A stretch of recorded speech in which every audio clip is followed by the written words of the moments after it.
नमस्ते दोस्तों। आज हम एक ऐसे विषय पर बात करने वाले हैं जो आपकी जिंदगी के हर दिन को और आपके भविष्य को सीधे तौर पर प्रभावित करता है, और वो है आपके वित्तीय निर्णय, फाइनेंशियल डिसीजंस। चलिए एक सवाल से शुरू करते हैं। जब आप पैसा खर्च करते हो, बचत करते हो या कोई बड़ा निर्णय लेते हो, जैसे कि खरीदारी, निवेश या अपनी परिवार के लिए कोई योजना बनाना, तो असली निर्णय कौन लेता है, आप या आपका दिमाग? सोचिए एक बार, क्या आपके निर्णय हमेशा तर्कसंगत, लॉजिकल होते हैं, या फिर भावनाएं, तनाव और जल्दबाजी आपको भ्रमित कर देते हैं? मान लीजिए एक छात्र है, परीक्षा के ठीक एक दिन पहले भी वो मोबाइल में वेब सीरीज देख रहा है और सोच रहा है कल रात जागकर तैयारी कर लूंगा। या एक गृहिणी बाजार में चीजों पर छूट देखकर अनावश्यक सामान खरीद लाती है सिर्फ इसलिए क्योंकि उसे यह डील अच्छी लग रही थी। या फिर एक मजदूर जो दिन भर मेहनत करके जो पैसा कमाता है, शाम को दोस्तों के साथ खर्च कर देता है बिना एक रुपया बचाए। आप बताइए, क्या ये निर्णय तर्कसंगत लगते हैं? बिल्कुल नहीं। और इसीलिए मैं कहता हूं, फाइनेंस सिर्फ संख्याओं का खेल नहीं है, ये मनोविज्ञान, साइकोलॉजी का खेल है। हमारे दिमाग का सिस्टम ही तय करता है कि हम गलती करेंगे या सही रास्ते पर चलेंगे। हमारे दिमाग के सिस्टम दोस्तों, हमारे दिमाग के अंदर दो तरह के सिस्टम होते हैं। पहला, सिस्टम 1, भावनात्मक दिमाग, इमोशनल ब्रेन। यह सिस्टम तेज है, स्वचालित, ऑटोमेटिक है और भावनाओं पर चलता है। यह सिस्टम हमें तुरंत प्रतिक्रिया देने में मदद करता है। जैसे अगर आपको रास्ते में कुत्ता भागते हुए दिखे तो आप बिना सोचे समझे भाग जाते हो। सिस्टम 1 जान बचाने वाला, लाइफ सेविंग है। लेकिन समस्या तब होती है जब हम वित्तीय और जीवन के बड़े निर्णय इस सिस्टम के जरिए लेते हैं। दूसरा, सिस्टम 2, तार्किक दिमाग, लॉजिकल ब्रेन। यह सिस्टम थोड़ा धीमा है, शांति से सोचता है, योजना बनाता है। आपको याद होगा जब आपने पहली बार साइकिल चलाना सीखा था, कितना ध्यान देना पड़ता था संतुलन पर। यह है सिस्टम 2। आज अगर आप माहिर हो गए हो, बिना सोचे चलाते हो, वो सिस्टम 1 है। पर दोस्तों, वित्तीय और जीवन के निर्णयों के लिए हमें सिस्टम 2 का उपयोग करना चाहिए, लेकिन हम अक्सर सिस्टम 1 पर भरोसा कर लेते हैं, और वही होती है हमारी सबसे बड़ी गलती। चलिए एक कहानी सुनते हैं। एक बच्चा, राहुल, एक छात्र है। उसका अगले हफ्ते परीक्षा है। उसने सोचा था कि हर दिन 2 घंटे पढ़ाई करेगा, लेकिन होता क्या है, हर दिन उसका भावनात्मक दिमाग यानी सिस्टम 1 उससे बोलता है, अभी यूट्यूब पर वीडियो देख ले, कल से पढ़ाई करेंगे। और तार्किक दिमाग यानी सिस्टम 2 जो उसको बोलता है, योजना का पालन करो और पढ़ाई करो, वो कमजोर हो जाता है। परिणाम, परीक्षा के दिन घबराहट, तनाव और कम अंक। यही हमारे साथ भी होता है जब हम वित्तीय योजना में देरी करते हैं, आवेग में खरीदारी करते हैं या बिना रिसर्च के निवेश कर देते हैं। तो दोस्तों, अब सवाल यह है कि हम अपना दिमाग कैसे समझें, और कैसे समझें कि हमारा निर्णय तर्कसंगत है या भावनात्मक।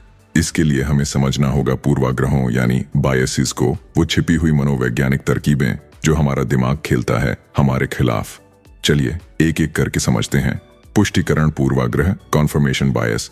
इसका मतलब है हम वही जानकारी ढूंढते हैं जो हमारी सोच का समर्थन करे, और जो चीजें उस सोच के खिलाफ होती हैं उनको अनदेखा कर देते हैं। उदाहरण के तौर पर, राहुल एक छात्र है। उसकी सोच है कि परीक्षा के एक दिन पहले पढ़ाई करके भी पास किया जा सकता है। अब वो यूट्यूब पर खोजेगा एक रात की पढ़ाई की युक्तियां, और उसे कुछ वीडियोस मिल भी जाएंगी जिनमें लोग कहते हैं, मैंने आखिरी रात में पढ़ा और पास हो गया। बस उसका दिमाग खुश हो गया। लेकिन वो उन छात्रों के बारे में नहीं सोचेगा जो अंतिम क्षण की पढ़ाई करके अनुत्तीर्ण हो गए। एक गृहिणी का उदाहरण लीजिए। उसका एक पसंदीदा ब्रांड है, मान लीजिए एक खास तरह का वॉशिंग पाउडर। अब वो ऑनलाइन खोज करती है और सिर्फ सकारात्मक समीक्षाएं, पॉजिटिव रिव्यूज पढ़ती है। नकारात्मक रिव्यूज को अनदेखा कर देती है, क्योंकि उसकी सोच है कि ये ब्रांड ही सबसे अच्छा है। और एक मजदूर का उदाहरण, उसे लगता है कि जो पैसा आज कमाया है उसे खर्च करना ही सही है। तो वो उन्हीं दोस्तों की कहानी सुनेगा जो कहते हैं, अरे जिंदगी एक ही बार मिलती है, खर्च करो। पर वो उन लोगों को अनदेखा करेगा जो बचत करके अपनी परिवार को सुरक्षित कर रहे हैं। समाधान, पुष्टिकरण पूर्वाग्रह से बचने का तरीका। इसका एक सरल समाधान है, विपरीत विचारों पर भी विचार करो। अगर आपको लगता है कि कोई निर्णय सही है तो खुद से पूछो, इस निर्णय के खिलाफ क्या सबूत है? आपको सिर्फ अपनी सोच के समर्थन में नहीं, बल्कि उसके विपरीत में भी प्रमाण ढूंढना चाहिए। यह अभ्यास आपको संतुलित बनाएगा और आपके निर्णय तर्कसंगत होंगे। लंगर पूर्वाग्रह, एंकरिंग बायस। इसका मतलब है जो पहली जानकारी हमें मिलती है, हमारा दिमाग उसी पर अटक जाता है और बाकी सब तुलना उसी के हिसाब से करता है। सीमा एक गृहिणी है। उसने बाजार में एक मिक्सर ग्राइंडर देखा। पहली दुकान में उसका दाम था 500 रुपये। उसने दाम याद रख लिया। अब वो दूसरी दुकान में जाती है, वहां वही मिक्सर 450 का मिलता है। उसे लगता है कि वाह कितना सस्ता है, लेकिन असल में शायद उसका सही बाजार मूल्य सिर्फ 300 ही हो। या रमेश रोज मजदूरी करता है। एक दिन उसे 500 रुपये मिलते हैं। अब उसका दिमाग लंगर हो गया कि उसकी सामान्य आय 500 है। अगले दिन अगर किसी ने उसे 400 दिए तो उसे लगता है कि उसके साथ नाइंसाफी हुई है, लेकिन असल में बाजार का औसत दाम शायद 400 ही हो। और एक छात्र का उदाहरण, राहुल को एक कोचिंग संस्थान ने बोला है कि किसी कोर्स की फीस है 50,000 है, तो उसके दिमाग में 50,000 लंगर हो गया। और दूसरे संस्थान ने 40,000 मांगे तो उसे लगता है कि सस्ता है, लेकिन असल में उस कोर्स की असली कीमत ही 25,000 से भी कम हो सकती है। समाधान, लंगर पूर्वाग्रह से बचने का तरीका। इस पूर्वाग्रह का समाधान सरल है। तुलना करो अनेक स्रोतों से।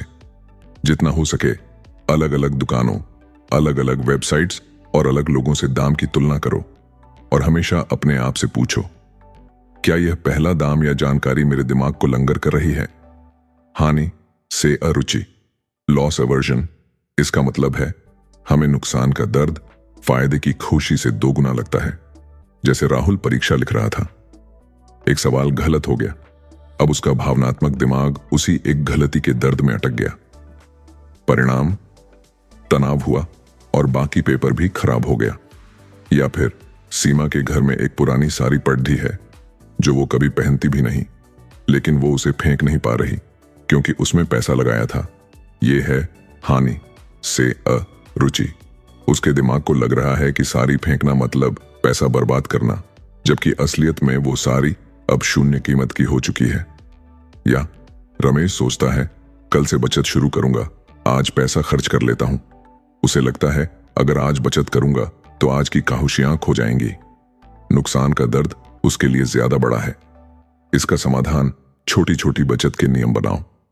अपने निर्णय को लंबी अवधि के दृष्टिकोण के साथ देखो। हमेशा अपने दिमाग से पूछो, क्या मैं फायदे को अनदेखा करके सिर्फ नुकसान पर ध्यान दे रहा हूं? झुंड मानसिकता, हर्ड मेंटालिटी। इसका मतलब है भीड़ को देखकर निर्णय लेना। मान लीजिए राहुल के दोस्त एक कोचिंग में जाते हैं। राहुल शोध नहीं करता, सिर्फ भीड़ का अनुसरण करके उसी कोचिंग में चला जाता है। परिणाम, उसके लिए वो कोचिंग उपयोगी नहीं होती। पैसा और समय दोनों बर्बाद हो जाते हैं।